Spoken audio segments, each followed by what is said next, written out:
Eu só tenho essa cadeira aqui, vou levar com o banquinho, ficar 2 horas de banquinho se for voltar.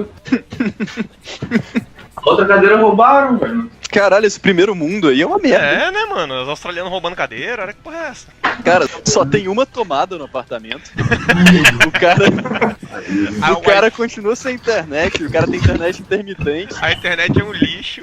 E roubam a cadeira do maluco. Nem no Rio roubam minha cadeira. Mano, eu tô do lado de fora da minha casa pra gravar esse podcast, não reclama não, velho. Você tá confortável agora, cara? Ô, cara, cadeira é confortável, pô. Ah, ótimo, então. Cuidado pra ninguém gente. te assaltar aí, porque aparentemente a marginalidade é pesada. Quem ligou o webcam aí? Tem que ter um negócio bom, que webcam, velho. O Andrei ligou a tela. O Andrei ligou a tela dele. Caralho, eu tô tentando fechar a telinha aqui do Skype, que é igual idiota, assim, só quieto vídeo. Caralho, Andrei, seu desktop é muito desorganizado, mano. Sim, velho, pelo amor de Deus. Que zona, Ué, bicho. mostra o desktop dele. Aham, Parece uma mulher, velho. Caralho, tá uma zona isso. É porque eu tava usando milhões de coisas ao mesmo tempo, tá ligado? Agora Caralho, tá dando pra coloque ver em mesmo. algum lugar mais organizado, puta que pariu. Caraca, Andrei, que é aquilo ali, aquela pasta ali, super transexuais japonesas, kawaii. Bonga bazuca. Ah, Andrei, aqui, só pra te falar, cara, eu lembro que uma vez você falou que o seu objetivo de vida era morar no sótão, alguma coisa de algum amigo seu tentando escrever e falhando.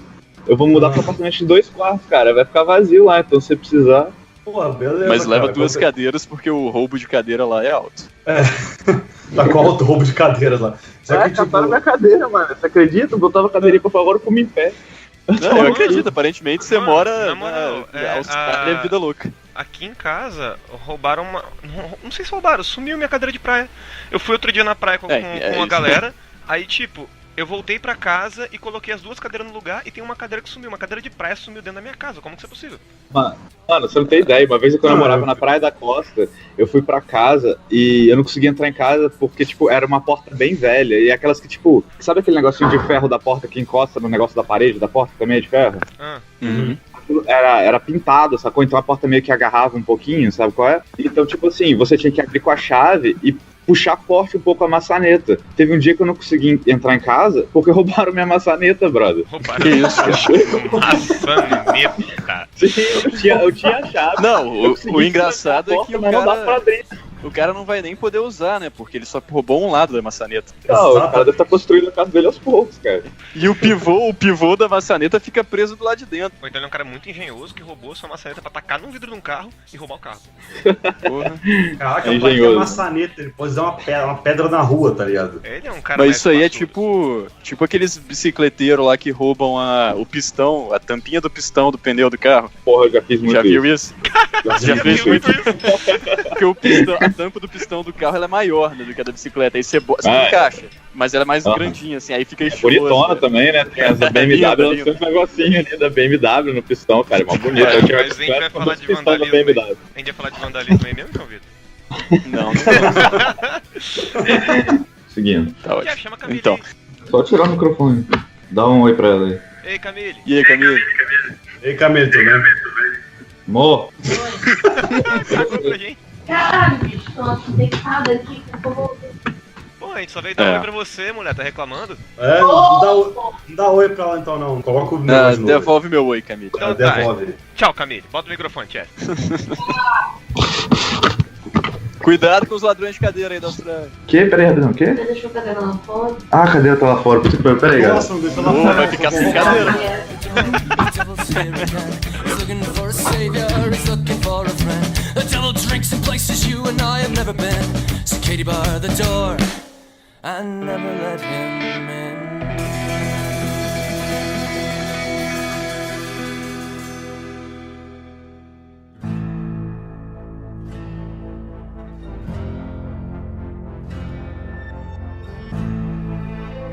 Bem-vindos ao primeiro Old Village Podcast, porque o último programa não teve nome. Meu nome é Victor De Victa e eu adoraria que tivesse um parque desse de piratas.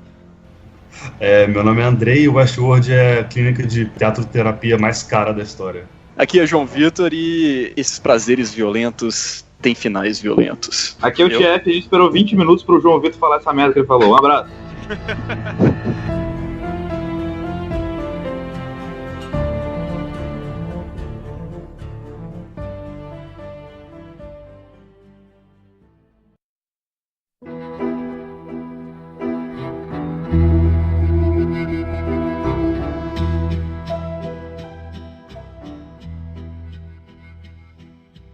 Muito bem, estamos aqui para poder falar sobre a série Westworld da HBO. A série que surpreendeu, acho que... Não sei se surpreendeu todo mundo, porque a HBO fez uma boa propaganda de que seria substituta de Game of Thrones, não é mesmo? Então a galera tá falando uma grande coisa. Porém, algumas pessoas foram ver com o olhar de quem não tava esperando nada, tipo eu. E uma tá coisa doido, incrivelmente surpreendente, não? Eu falei para... Porra, velho, melhor que Game of Thrones, substituto de Game of Thrones, não melhor, mas substituto. E caralho, me deparei com uma série que temos muito o que falar por aqui. Exatamente, por isso eu gostaria de fazer um monólogo. Então faz o seguinte, ó, desliga o microfone e fala quanto quiser, mano. Porra, isso aí, velho. Porra, eu me senti ofendido agora. Bota pra Desculpa, cara, dá um abraço, hein, cara. Go get Fiquei it. realmente chateado. Desculpa, cara, desculpa. Caralho, vamos parar de tentar criar uma treta aqui e focar no negócio. Ué, mas porque eu tava... internet, o negócio da internet, tô entendendo, pô, cara. Não, mas a gente não a é gente youtuber aqui, cara, a gente é podcaster. Exatamente, não é youtuber, então não vai quando a gente ser. começar a xingar a galera do YouTube. Parar no Treta Isso aí, News. se fosse youtuber, nós não somos. Só o TF, mas ele faz isso no canal. Então, Thierry, lá no seu canal você xinga a galera lá, para no Treta News e aí a galera vai conhecer a gente. Faz isso. Mas a parada do... Deixa eu voltar a falar do monólogo agora, sem sacanagem. Na verdade, é só uma fala do... Caralho, olha como você é chato. Você está fazendo um monólogo sobre o monólogo, cara. Meu Deus. Toma seu Deixa eu voltar a falar essa porra. Calma, cara. Já vi, essa ideia foi recusada, cara. Ninguém gostou. Tá difícil o negócio. Não, cara, é uma fala. A gente vai falar isso antes. A gente vai falar isso em mais oportunidades. O Andrei, ele vai explicar sobre a explicação lá do Ford sobre o quadro de Michelangelo, não vai? Vai, não vai? Você falou isso aí, Andrei? Porra, aí eu também, né? Eu tô zoando, cara, eu vou ser. Ah, ótimo, enfim. Então, tem uma outra fala dele que, assim, eu não vou explicar porque ela não tem exatamente o que ser explicado, mas eu gostaria de discutir sobre ela, que é a minha fala preferida dele no seriado. E tem mais 1 milhão de falas fodas, se alguém quiser comentar sobre elas aí, tem trocentas, né? Não sei se alguém se prendeu a isso. Eu vi muito en passant o seriado, tem que falar isso. Porque eu vou te falar que eu vi o seriado há 2 anos atrás e tá muito, tipo, obscuro na minha cabeça. Pra mim tá pior. Eu acho que tá pior ainda, porque eu vi metade reassisti. dele 2 anos atrás e eu vi a outra metade semana passada, então, tipo... Nossa senhora, aí é foda. Eu não reassisti os episódios, mas eu reassisti alguns diálogos lá, que são os diálogos que eu lembrava que eram muito fodas. E assim, o Anthony Hopkins é bizarramente muito foda nesse seriado, e o seriado todo é muito foda. Eu queria começar falando que o Ford morre no final, inclusive. Eu queria falar também que quando o Ford morre no final, acabou a série. Não sei porque tem segunda temporada. Não entendi, não consigo entender, eu não sei o que vai acontecer. Porra, tem lá o mundo dos samurais lá, cara. Tem um monte de coisa. Isso é muito idiota. Tem o mundo de Roma também. Então, tem uma parada. Tem, mas vai na minha. Olha só, a série não é só... Tipo, o plano de fundo da série é o mundo do Velho Oeste lá. Se você pegar e trocar o mundo... Você vai ter um outro plano de fundo, mas todo o conteúdo da série, foda-se. Não, mas é muito simples, cara. Olha só, o que acontece? O filme é uma história. O filme em que a série foi baseada é uma história. Você viu o filme? Eu também não, mas eu sei que o filme é dos robôs que se revoltam nesse parque temático. E a gente não viu isso acontecendo. Então, sim, cara, sabe? Mas viu no final. O filme, pelo que eu vi, uma cena, também, né, cara? também. Então tem tudo isso pra acontecer ainda. Os robôs se revoltando. Eu Nego morrendo, a merda. Mas o negócio é que, tipo assim, eu não sei do filme. O João Vitor e o Andrei falaram comigo que o filme é bem bobo. E pode ser que seja uma parada meio Jurassic Park. Robôs se revelando e um thriller no meio disso. A série não é um thriller. Apesar dela ter umas pontuações de terror muito bem feitas, eu acho incrível a atmosfera de terror que a série coloca em cima de você. Ela é uma série filosófica que fala de outra coisa. Se o filme é sobre isso, a série é sobre outra coisa. E me desculpe, ouvintes, por não ter visto o filme. Mas a jornada da personagem lá, qual o nome? A Maeve. A jornada dela tá só começando, cara. Tipo, tem muita coisa pra acontecer. O personagem dela começou a se desenvolver agora. Mas não é uma série. Olha só, a gente não tá falando de Game of Thrones. Não é uma série de personagens. É uma série de uma filosofia. Eu concordo. E a filosofia foi tratada. E o final dela tá ótimo, cara. Inclusive, foi a única série que eu vi na minha vida que tem uma cena pós-créditos. E a série termina bem com a cena pós-créditos. Aquilo não é uma continuação, tá bacana. Qual que é a cena pós-créditos? Eu não lembro. É aquela norueguesa gostosa pra caralho, arrancando o braço e matando todo mundo. Da tatuagem de cobra. Da tatuagem. Aquilo é pós-crédito? Pós-crédito. Então, cara, mas é que isso que eu tô falando, o que eu tô tentando entender é que você não tá entendendo. Tipo, o que eu entendi ali naquele final da série é que a gente ficou preso na história do Westworld, e eu concordo com você que aquela história do Ford, do Westworld em si, ela foi concluída, ela foi fechada. Mas aquele final da série me deu a impressão de que, tipo, calma aí, galera, a história que a gente quer contar tem um escopo muito mais amplo do que vocês estavam vendo até agora. Então, tem a parte todos dos índios que eles não exploraram. Eles só citaram que tem toda a mitologia indígena lá, que o Hector, inclusive, morava com os índios. Minha opinião. Então vai com certeza ter alguma coisa com índio, inclusive no trailer da segunda temporada, tem umas paradas dos índios aparecendo lá, mano. Então... Minha opinião, a filosofia da série acabou e pode se tornar apenas uma boa série de aventura. Uma ótima aventura, porque, por exemplo, se a gente pegar o que a HBO faz e ver o que eles fizeram com Leftovers, que é uma série que levou a filosofia até seu último limite. Pra mim, Westworld, cara, não tem mais nada pra falar daquilo. Se falar mais, agradeço, tem. Excelente, é uma ótima série, gostaria de continuar a falar disso, mas... Você é louco, cara. Não, cara, se você seguir a trajetória toda do Ford, lá que o Ford mais ou menos é o fio condutor de toda essa introdução filosófica ali da série, né? E ele aborda vários temas, cara. Ele pode ir abordando o tema ad eterno. Tudo bem, ele morreu, mas a gente não sabe como que vai ser representado se ele volta, se tem alguma coisa, algum resquício dele ali na segunda temporada. Se ele voltar, vai tomar no cu. Concordo com o Thiago. Ele pode voltar. Tem uma teoria de que o que morreu foi, na verdade, uma cópia ali de um anfitrião. Não, vai tomar no cu. Tem uma hipótese de que teria um anfitrião posterior com uma réplica da consciência dele, como o Bernard era uma réplica da consciência do Arnold, e aí, assim, teria novamente ele como personagem ali. Isso aí é seu monólogo? Esse era o monólogo que você queria fazer? Não, meu monólogo é bem mais legal. João Vitor, sobre o que é a série, meu amigo? É uma série que ela tem duas camadas, mas assim, não é como, por exemplo, Matrix tem duas camadas, só que são duas camadas que elas meio que... elas estão juntas ali e você interpreta elas separadamente, né? De um filme de ação, um filme... O Matrix tem um filme de ação, basicamente, e em concomitância corre um filme que tem toda uma discussão filosófica e existencial, e um pouco de religiosa também. As duas coisas acontecem juntas, mas em nenhum momento isso é explicado, que são dois universos separados. No caso do Westworld existe também um plot que ele é basicamente uma aventura de Velho Oeste e um plot que é uma discussão filosófica também. Só que a própria série divide os dois e deixa claro que são coisas diferentes, né? O plot filosófico ele corre em todas as discussões que os personagens do mundo real têm. E o plot de aventura é a simulação em si, aquele mundo fantasioso ali. Rapidão, então, é que eu tô vendo fazer uma consideração inicial aqui. É que eu tô vendo a pauta que eu tô vendo a pauta que o João Vitor fez aqui, cara, tá muito bom. Então, Dolores. Eu te falei que é um Rachel Wood. Hector, Rodrigo Santoro, Homem de Preto, Ed Harris, Logan, sócio do William, Robert Ford, Arnold Weber, Jeffrey Wright, Ed Ford, Cowboy Bobão, Amex, Dorinho, Tatu de Cobra. É que como eu falei, isso era um rascunho só pra usar de lembrança do nome dos personagens. Olha só, eu queria fazer só umas considerações iniciais aqui. Manda ver. Que justamente algumas influências aqui que eu acho que é bem provável da série ter tido.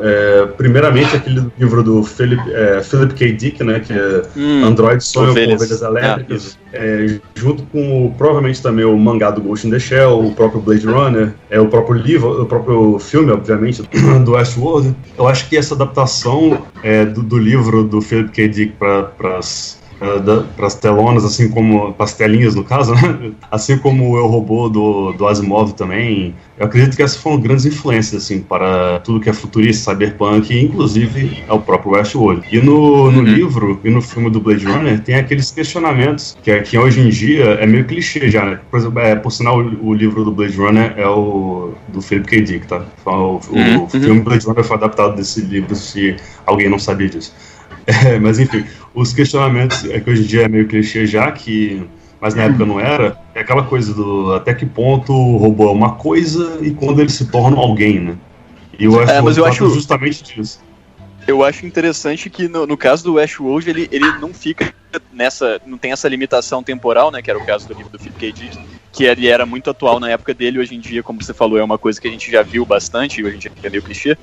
No caso do Westworld, você tem uma transposição desse mesmo questionamento, que ele é muito óbvio no caso do robô ali, mas para a realidade humana, que isso faz parte, inclusive, do meu diálogo favorito no filme, que eu vou comentar mais à frente.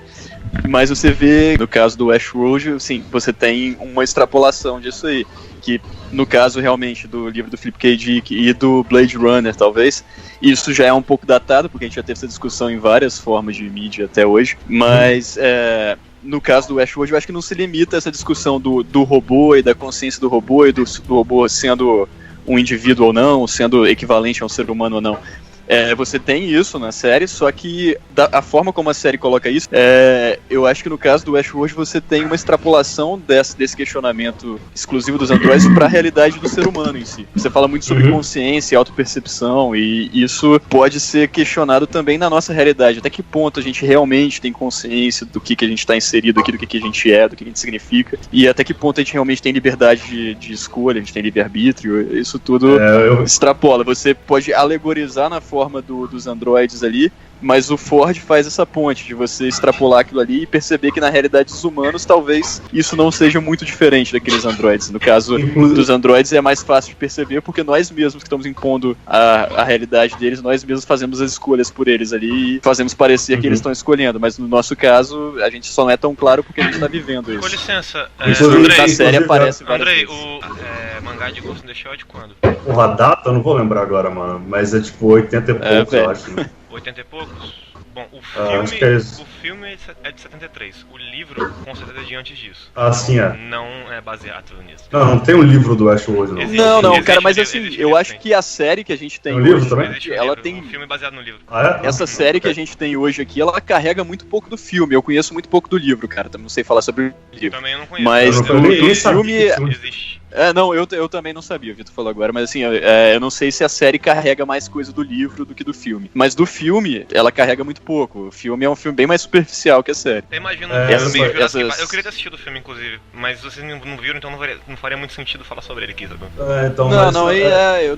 Pelo que a gente sabe do filme, não é um filme relevante. Então, é isso que eu falo. Você falou, quando eu comentei que o filme é bobo, acho que bobo não é a palavra certa. Eu diria... É superficial, né? Superficial, exatamente.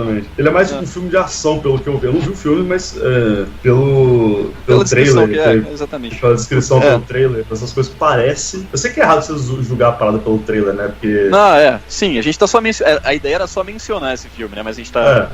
Só falar uma parada aqui, aproveitar que o João Vitor citou alegoria, que a série é uma alegoria pra é cheia de alegorias, né? É cheia de alegorias. Inclusive ela tem alegorias do Alice no País das Maravilhas, né? Que é justamente aquela alegoria de que a Dolores tá acordando, tá ligado? Tá acordando pra consciência. Assim como a Alice precisava acordar da situação, entendeu? Assim como a Alice estava acordando pras drogas, né? E quem é o coelho? Quem é o coelho? Quem é o coelho? Putz, o coelho, deixa eu ver. É o Homem de Preto. Não, o coelho é o Arnold, cara. O coelho é o Arnold, é verdade. O coelho é o Arnold.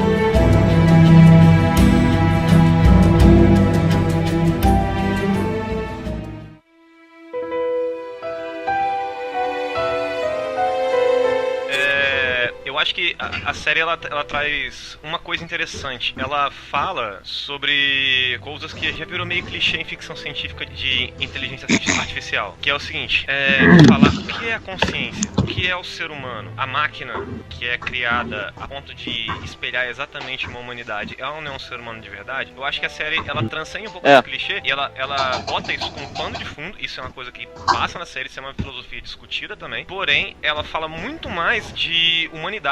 Ela fala muito mais sobre o que acontece quando você deixa o bicho humano solto nessa porra aí, tá ligado? Sim, mas isso aí, cara, se você for ler qualquer obra de ficção científica que trata sobre inteligência artificial, essas coisas, eu não consigo me lembrar de nenhuma que é sobre a inteligência artificial e o robô. É sempre sobre a humanidade, cara. Não, Chef, mas o que eu tô querendo dizer é o seguinte, ela normalmente fala sobre o que é a humanidade. Esse robô, ele é um ser humano também. Agora, essa série, ela fala o que é o bicho humano. O que é o ser humano solto no lugar onde ele pode fazer o que ele quiser, saca? O ponto do TF aí é válido. Realmente, muita coisa que trata disso tá querendo falar da humanidade. História de robô é tipo o filme do Smith do Eu, Robô, tá ligado? Mas hoje em dia, igual, por exemplo, que vocês zoaram no podcast passado que eu falei daquele Nier Automata, tipo, o Westworld é um muito bom, adorei, sempre fui fã. O Westworld é um outro exemplo, cara, de que o pano de fundo, se é de Velho Oeste, se é de samurai, se é de não sei o que, se é robô, se não é robô, não é isso que eles estão discutindo ali, tá ligado? É a natureza humana, é sempre, cara, é sobre, tipo aquela série do Netflix também, Altered Carbon, também é tudo sobre a natureza humana. Você tem como assistir e ficar ligado só na ação e achar maneiro o tiroteio, o Rolling Stones lá com o Rodrigo Santoro, é maneiro pra caralho a cena. Não, foco, sacou? Não é. Não sei o que você tá falando, é sempre isso, cara. Só que assim, eu acho que Chef, você falou discussão, cara. Porra, é porque eu tô muito tempo no exterior e eu esqueci o português, sabe? Não, o Westworld, ele faz uma coisa que, assim, já foi feita, obviamente, mas eu nunca vi ser tão bem feita, que, na verdade, tem essa discussão ali do que torna o humano, essas que são mais clichês, mas tem um aprofundamento ali no questionamento da existência ou não, de livre-arbítrio, da existência ou não, ou o que de fato é a consciência, que isso, assim, já foi abordado, obviamente, não é completamente inovador, mas eu nunca vi ser tão bem abordado quanto foi na série. Fica congruente, né? Fazer sentido. Que é algo muito interessante no momento em que você vê que a Maeve não estava tendo controle sobre as ações dela. Isso é uma pontuação. Entra no questionamento da existência ou não, de fato, do livre-arbítrio. Ela é bem sutil nesse ponto. Não, isso é muito foda, tá? Só que nesse momento em que ela começa a tomar atitude de rebelde e o Arnold Bernard vira pra ela e fala que não, isso tudo que você tá fazendo já foi programado pra você fazer, é esse momento que você percebe, cara, eles não têm livre-arbítrio nenhum. Esse negócio que tá falando da Nive, eu acho muito interessante também a parte dela, cara, né? Não é só esse arco básico de personagem que está acostumado do robô que é preso numa programação e ele se liberta, muito legal dela, que ela age muito como um ser humano no sentido de que, tipo, ela meio que passa por algumas fases do luto, porque ela primeiro descobre que ela tá num arco, que ela é um robô, ela tenta lutar contra aquilo, ela entra em negação total, ela tenta se rebelar, igual você tá falando aí, ela vê que ela não consegue, ela começa a aceitar essa situação de que ela é um robô naquele arco, então ela é tão inteligente que ela consegue trabalhar em volta disso, sabe? Ainda fazendo parte do próprio arco dela, porque ela sabe que ela não tem como quebrar, ela consegue desdobrar toda a situação a favor dela até o ponto que ela finalmente consegue fugir. Isso eu achei genial, cara. Então, eu tenho um ponto aí. Quando aquele carinha lá que ajuda ela a escapar, que reconstrói as pessoas lá. O carinha que é esse japinha aí, não sei se é ele que vê isso, mas quando ele tá lendo, não sei se é ele ou foi o Arnold, eu acho que foi o Arnold, que é o Bernard, no caso, né? Bernard. É o Bernard. Ele vê lá, e quando ele tá lendo a parada, ele vê lá, diz, não, você vai escapar, você vai chegar na cidade, e significa que ela fugir e ela ir na cidade e fazer a parada não é livre-arbítrio dela. E de fato, ela retorna no final das contas, né? Ela dá uma menção no final, que ela tava fugindo, ela era programada pra fugir, mas aí ela vê o papel que tem onde a filha dela se encontra, né? E ela decide retornar. Mas peraí, isso aí não ficou claro, isso aí não ficou claro se isso tava programado pra ela fugir mesmo. Exato, não ficou claro, ou não ficou claro, mas nesse momento ela quebrou a programação, sacou? Claro, cara. Só que você pegando por esse relato aí do Bernard, no caso, quando ele tá descrevendo qual é o arco dela, é justamente mais ou menos nessa fase aí, se eu não me engano, que ele interrompe, ela não deixa ele terminar de falar. Sim, então talvez o arco fosse, você retorna... aparecendo no tablet depois, é isso mesmo. Exato. Então, assim, pra mim, essa personagem em si, mais pela atriz do que pela personagem, eu acho, talvez um pouco de como foi escrita a personagem, é um dos pouquíssimos pontos fracos da série, porque eu não gosto muito dela. Sério, do jeito cara? Como ela, eu não gosto muito, cara. Eu não gosto do jeito que ela se desenvolve. Série, cara. Não. Naquele momento em que ela volta pra procurar a filha dela, e a gente não sabe se ela quebrou a programação ou não, eu achei muito interessante a personagem naquele momento, e muito mais interessante o fato da temporada terminar com a série, porque aquilo é o tipo de coisa que eu não quero resposta. Eu acho que tinha que deixar aberto pro espectador pensar.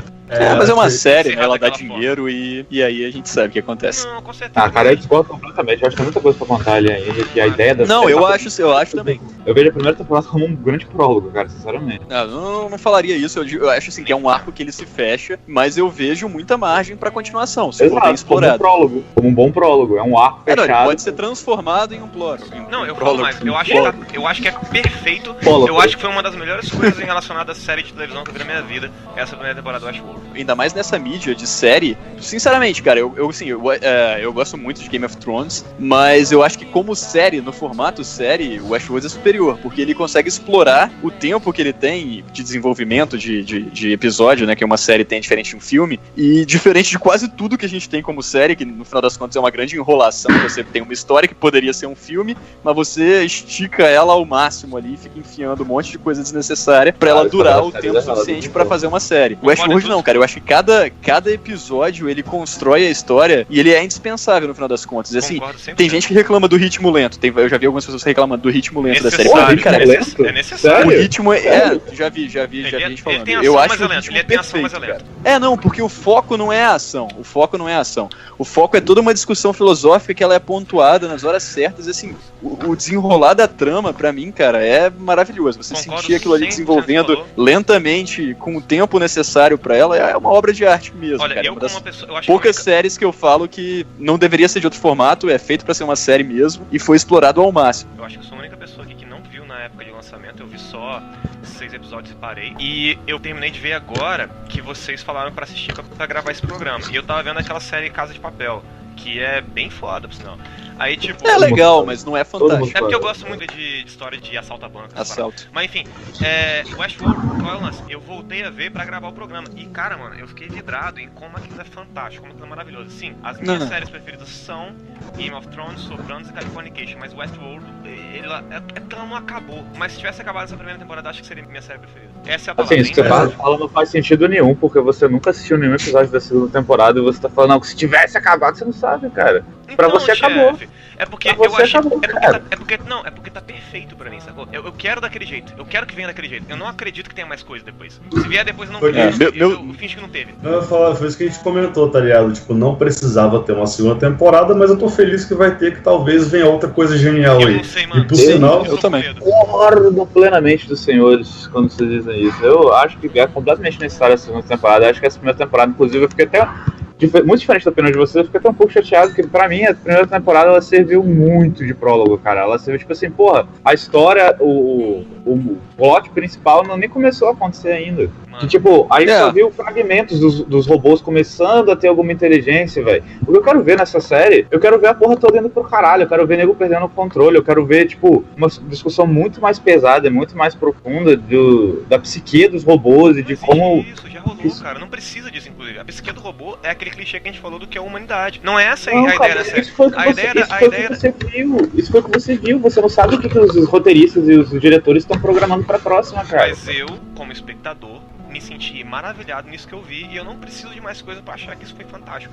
Eu acho que... Fala pra mim, se você acabasse a série aí na primeira temporada, você ia falar que precisava de mais? Se acabasse agora, ele falou exatamente isso, ele acha que precisa de mais. Você ia achar ruim? Pô, não ruim, mas eu ia achar incompleto, cara. Eu ia achar tipo, pô, a série precisa ser muito melhor do que ela foi pra me pegar, cara. Mano, é por isso que... Então nesse ponto aí eu tendo a discordar também, assim, que eu acho que ela já foi fantástica nisso aí. Eu acho que a segunda temporada ela pode acrescentar muito se ela ampliar esse escopo filosófico. Não, ela vai ampliar, ela tem que ampliar, cara. A discussão, eles começaram a ganhar a ponta do iceberg, cara. Tem muito mais coisa pra discutir aí. Just to feel alive again.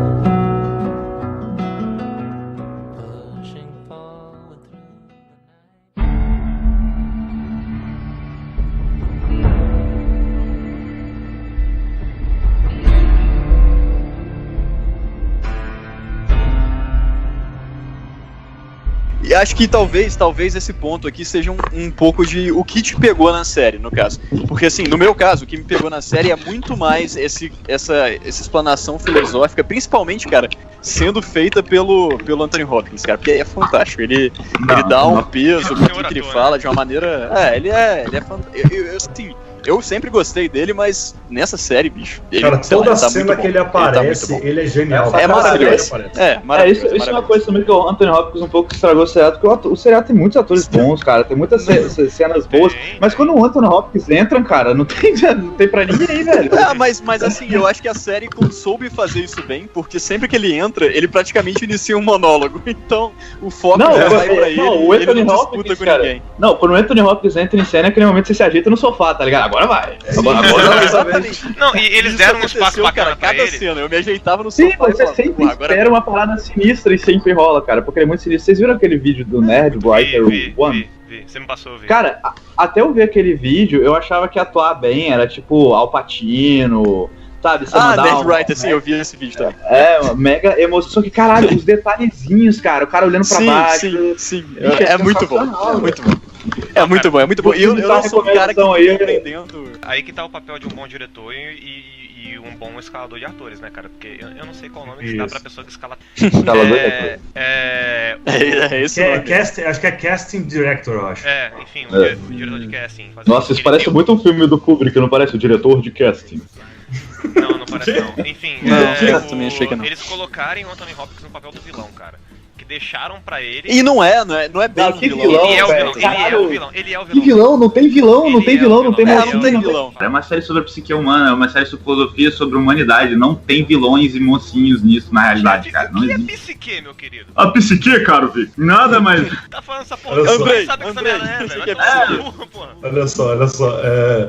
Primeiro que eu concordo com o Vitor em parte, não sei se é isso que ele quis dizer. O Anthony Hopkins, o Ford, ele é o vilão da humanidade, porque ele foi responsável pra humanidade se fuder, basicamente. Mas você só percebe isso no final. Não, cara, ele é o único que mata as pessoas, ele mata as pessoas de uma forma indiscriminável. Ele coloca a galera lá, escondida, e enterra a cidade e a casa do caralho, mano. É verdade, ele faz um papel de vilão ao longo da série. Temporada, cara, vai tomar no cu. O objetivo dele, na verdade, é todo um engodo pra poder libertar os robôs e fazer com que eles atinjam a consciência. E, na verdade, ele tá fazendo tudo que o Arnold planejou lá atrás, ele tá cumprindo agora. Quando ele mostra isso, ele pode ser visto como um vilão, mas aí ele se torna um vilão da humanidade. Ele tá escolhendo a criação dele, a criatura dele ali, em detrimento da humanidade que já existe. Ele sacrifica um monte de vidas humanas em prol dos robôs, no caso. Isso acontece ao longo de toda a série, mas a princípio você não enxerga que é pra isso, e no fim você vê que é isso. Tanto que a visão do Arnold que ele tenta defender, ele distorce completamente, sabe? No final, se o Arnold estivesse ali, ele ia ser totalmente contra o Ford, tudo que ele tá fazendo, sabe? Talvez sim, talvez não, mas mais ou menos... Eles já brigavam entre si lá no começo, cara. Mas no início a visão do Ford era completamente outra. Posteriormente que ele enxerga e passa a concordar com o ponto de vista do Arnold. Então, olha só. O Tomás acabou de entrar numa parada interessante aí. O que o Ford descobre, o que o Arnold não sabia, é que ele usa do sofrimento pra acordar a consciência. Que ele fala, inclusive, o Arnold chegou perto, ele quase conseguiu, tá ligado? Só que faltou alguma coisa que ele não conseguiu descobrir. E o Ford conseguiu decifrar isso. Que você adquire a consciência não é um processo pra cima, igual aquela pirâmide, tá ligado? Mas sim um círculo, pra tá dentro. Pra dentro, exatamente. Círculos concêntricos, Exatamente isso. É a alegoria do labirinto. Mais uma das muitas alegorias. É uma alegoria muito interessante, por sinal. Que no final o Homem de Preto encontra e não consegue entender, que o Ford vira pra ele. Porque não era pra ele. Né? É o Ford que fala, né? Não é pra você. Isso que não é pra você, isso é pros robôs. Todo e mundo o Arnold fala. deixa aquilo como easter egg pros robôs. Você se perder no caminho até encontrar o seu centro. Que quando você encontrar, você vai chegar à consciência. E é isso que eles têm. Sim. Que eles todos os desvios, todas as vezes que você se perde, tudo isso faz parte do caminho e são necessárias pra você atingir o centro. Se você parar pra pensar, isso serve pro ser humano também, né, cara? Exatamente, é isso que eu adoro na série. Exatamente, mas esse é o negócio. Ele tava tentando simular como a nossa consciência adquiriu onde. Quer dizer, tipo, a gente vai entrar na teoria da mente cameral agora também. Porque, tipo, a apresentação do labirinto pra Dolores foi uma maneira de organizar os pensamentos dela, que ela tava achando que era loucura, por sinal. Ela achava que ela tava perdendo a cabeça, exatamente. Isso faz parte, porque o sofrimento faz parte. O estado que ela tava poderia ser considerado um começo da consciência. Pensa assim, assim como na evolução, um olho não passou de algo primitivo, que só havia diferença entre a luz e o escuro, para do nada algo complexo que a gente tem hoje em dia, tá ligado? Foi gradativo. Então, teoricamente, na parada da mente bicameral, a consciência ela teve o mesmo processo evolutivo. Então, teoricamente, a consciência seguiria esse fator evolutivo, né? Ela começaria com detalhes simples, com os devaneios, que poderia ser considerado loucura, por sinal. Tipo, a série trata meio que como loucura, né? Aquele negócio de colocar o caos no controle e colocar o improviso no script, né? Aquela ideia de improvisar no script, que é meio paradoxal, né? Poderia dizer também que o estado em que ela foi criada, que era loucura, né? A psicose, acreditar em um mundo que não existia, tá ligado? Daí a gente podemos dizer que a loucura para o louco é, na verdade, a sanidade, né? No caso dessa teoria da mente bicameral, que você lembra que eu tinha te perguntado antes, se você já tinha visto isso. Eu fui ler depois sobre ela. Não, então, essa teoria da mente bicameral, ela desrespeita basicamente a formação da consciência. Só que assim, é uma teoria que não tem comprovação empírica nenhuma, e ela não é bem aceita, na verdade, pelo que eu li dela. O Andrei vai poder falar melhor disso. Mas ela basicamente fala que a noção que a gente tem de Deus, ela surgiu como a nossa interpretação inicial da própria consciência. A mente, ela seria dividida em duas câmaras, uma câmara que é a consciente e uma segunda câmara que seria a inconsciente. Essa câmara inconsciente, ela representa os nossos sensos de moral, todo o nosso aprendizado ao longo da vida, que serve como guia moral e guia de decisão ao longo da nossa vida. A partir de um momento inicial que a gente não compreende, não tem essa noção de autoconsciência, a gente recebe toda essa informação, que na verdade somos nós mesmos refletindo sobre o mundo, como uma voz externa, algo que vem de fora, e aí surge a noção de Deus. Alguém que fala com a gente constantemente a respeito de tudo que está acontecendo ao nosso redor. E futuramente, no momento que a gente interpreta e percebe que isso vem de nós mesmos, e a gente diferencia, exclui a noção de Deus e passa a perceber que nós mesmos que estamos interferindo nas nossas opiniões. Primeiro que essa teoria ela é muito mais filosofia do que ciência, de fato, como você falou, falta a parada empírica, né? Então é a ciência crua. Então, exatamente, tipo, a ciência veio da filosofia, só que essa teoria nunca conseguiu chegar no fato científico, tá ligado? Não tem comprovação científica nenhuma. Ela não parte também de nenhuma escola específica da psicologia, mas usa alguns termos, tipo, subconsciente, tem ideia de gestalt no meio, tem um pouco de comportamento. É uma doideira, ela mistura. Ela especula loucamente, né, cara? Ela pressupõe que a gente teve uma noção da consciência e parte de suposições. Só que na série eles têm a desculpa pra fazer isso meio que ciência, porque já que a filosofia, já que a ciência Ô, Tomás, pode fazer barulho, caralho. Tá foda. Porra, eu mutei o microfone, não tá mutado não? Vocês estão me ouvindo? Não, cara. Porra, velho, eu não tô entendendo nada. But he's a friend of the night.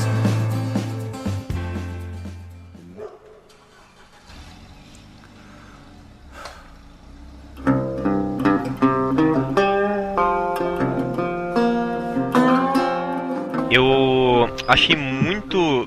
Não é emblemático para a discussão da série, mas é um plot que deixa a pessoa vidrada naquilo que ela tava curiosa a série inteira. Que eles deixam você perturbado em querer saber quem é o Homem de Preto. E o Homem de Preto, ele é um personagem que no começo, pelo menos quando eu tava vendo há 2 anos atrás, ele é um personagem que você não consegue entender direito se ele é um robô especial, se ele é um cliente. Não, você consegue, cara. Ele não é um robô, ele fala no primeiro episódio. Não, mas...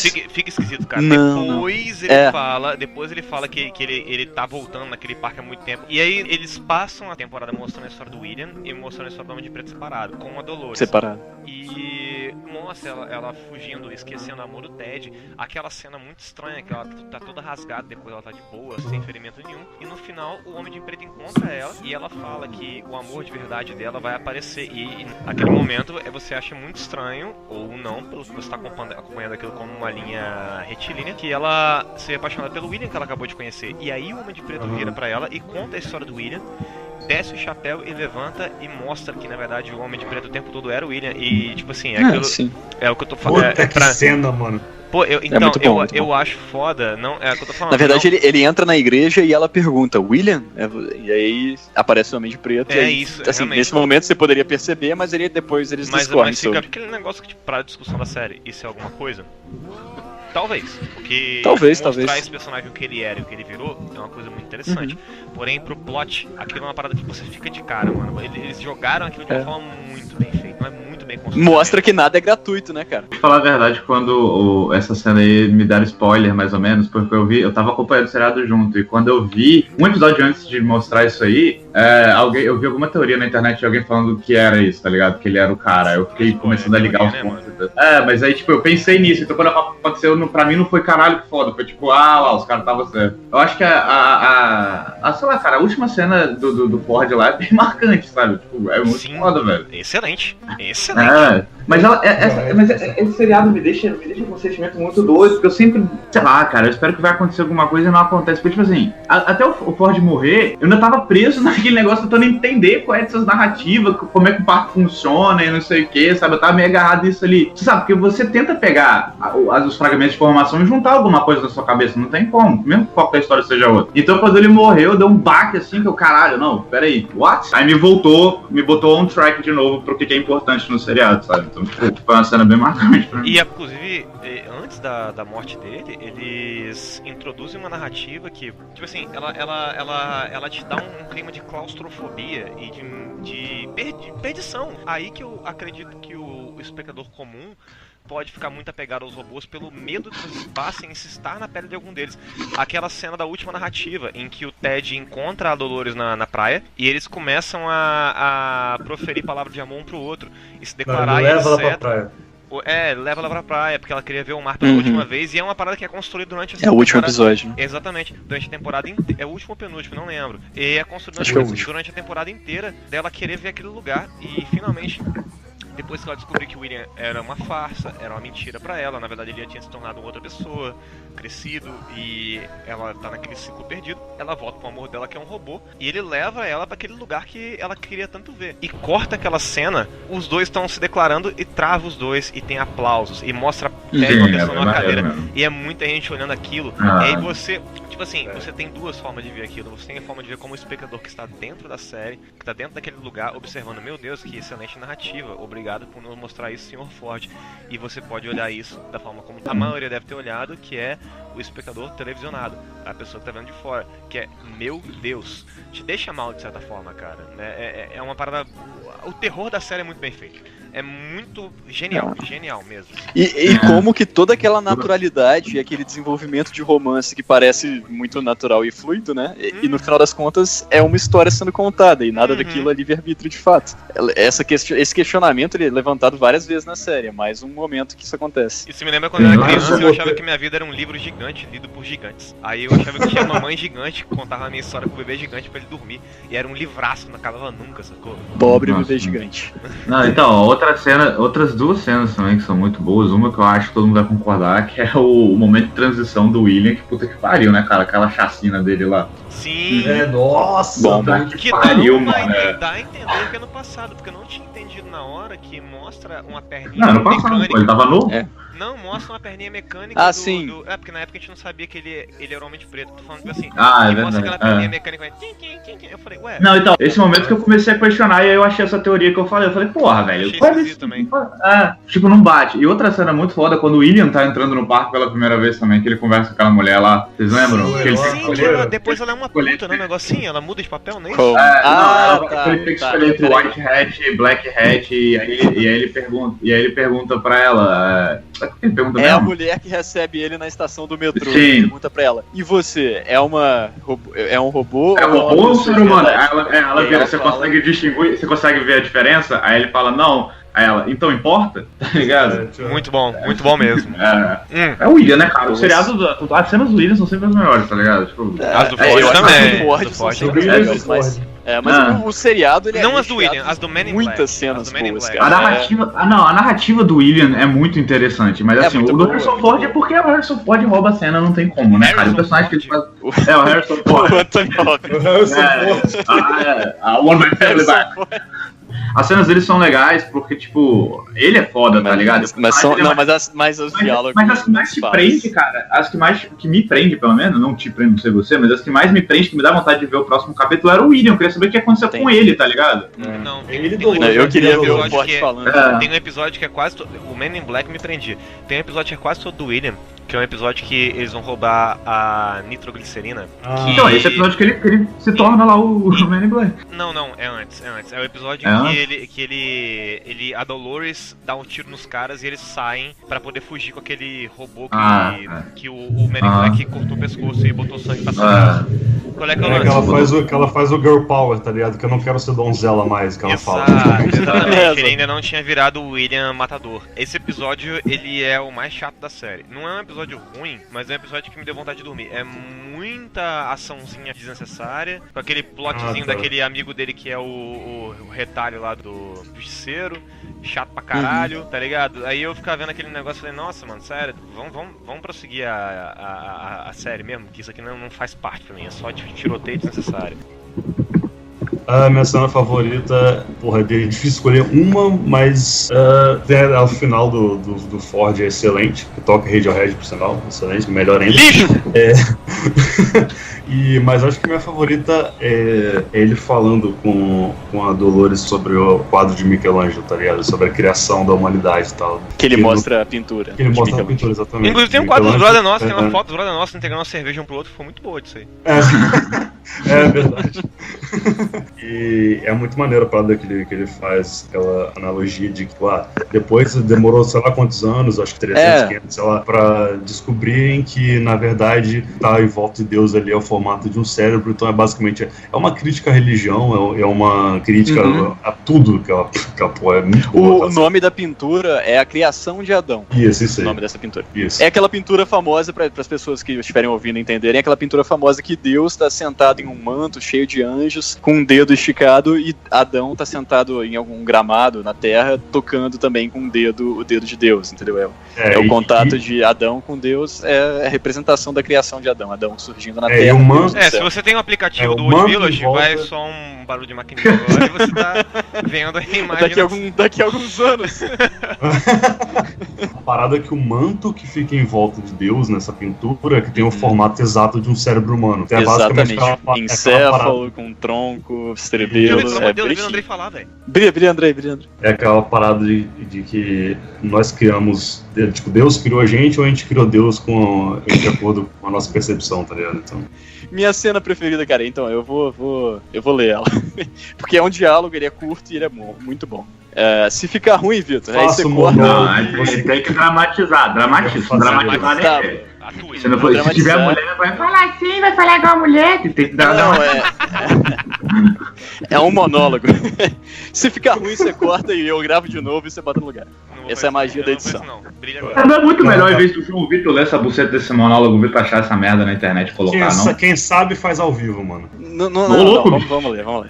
Deixa eu explicar inicialmente. Isso aqui é uma cena. É a cena em que o Bernard descobre que ele é um robô. É aquela cena que tá ele junto com a mulher, como é o nome da mulher? Teresa. Não é Teresa, não. É outra mulher. Sei lá, cara. É aquela mulher que tinha um caso com o Bernard. Teresa, o Bernard. Era mesmo. É Teresa, né? Então, enfim, é a cena que o Bernard descobre que é um robô. É uma cena maravilhosa, inclusive, né? Até o momento que ele descobre que ela acha os desenhos dele. Ela cita pra ele os desenhos e ele vira pra ela e fala: isso não significa nada pra mim. É muito bom isso, cara. Que ele vai e usa a fala padrão dos anfitriões. Essa cena que ele fala que os robôs são programados pra não ver aquela casa que eles estão. Aí ela fala... Exato. E você vê isso várias vezes. Aí ele fala, que porta? Exato, isso é muito bom. Que porta, muito bom. Enfim, fala aí. Muito. Narrativa excelente. Então, a cena é a seguinte. Após ele ter descoberto, Ford aparece e confronta os dois. E durante a explicação dele daquela situação, ele cita uma alegoria que, pra mim, ela representa a série inteira. E é a minha cena favorita, justamente esse monólogo do Ford, que é o seguinte. Li uma teoria que dizia que o intelecto humano era como as penas de um pavão. Somente uma ostentação extravagante para atrair um companheiro. Toda a arte, literatura, Mozart, William Shakespeare, Michelangelo e o Empire State Building, tudo. Um elaborado ritual de acasalamento. Talvez não importe termos conquistado tanto pela mais fundamental das razões. Mas o pavão, é claro, mal pode voar. Vive no chão, comendo insetos na lama, consolando-se com sua imensa beleza. Eu passei a crer profundamente na autoconsciência como um fardo, um peso. E é isso.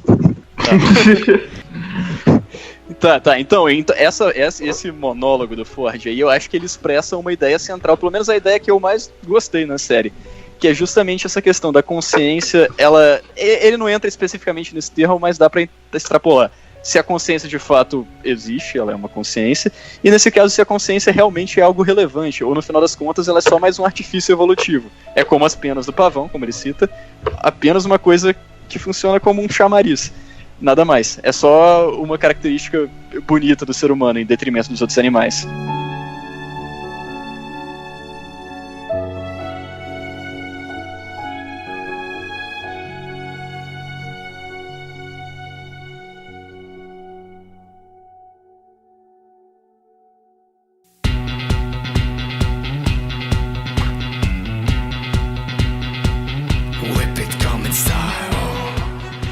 Vitor, eu te pergunto, cara, depois disso tudo que você falou, e falou pra caralho, por sinal, eu gostaria de saber o que você faria se você fosse um ricaço nessa época e te tacasse no meio daquele parque e falasse assim, aí mano, nessa época, 2 dias de demo desse game aqui, vê o que você acha?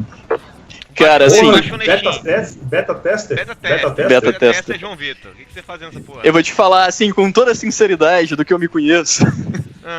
Assim, em um primeiro momento eu acho que eu faria porra pra caralho, faria uma...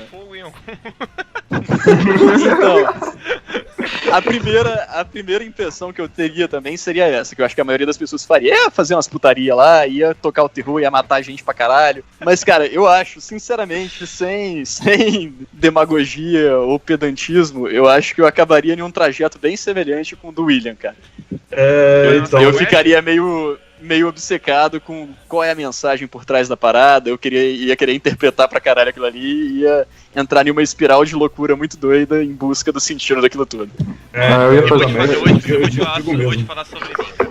Eu não sei o que eu faria em Westworld, mas o que eu faria no Pirate World, meu Deus do céu, mano, eu acho que eu não tenho limites para isso. Eu ia beber rum o dia inteiro, roubar navios, e é meio que isso aí, cara. Eu ia seguir a sidequest de algum bandoleiro que ia estar lá no meio de Nassau, tá ligado? Falando... Então, não dá para as pessoas verem, eu acho, mas tipo, quando você falou isso, engraçado que apareceu o seu íconezinho aqui do Skype, tá ligado? Então combinou perfeitamente. É um piratinho ali. E você, André? Show.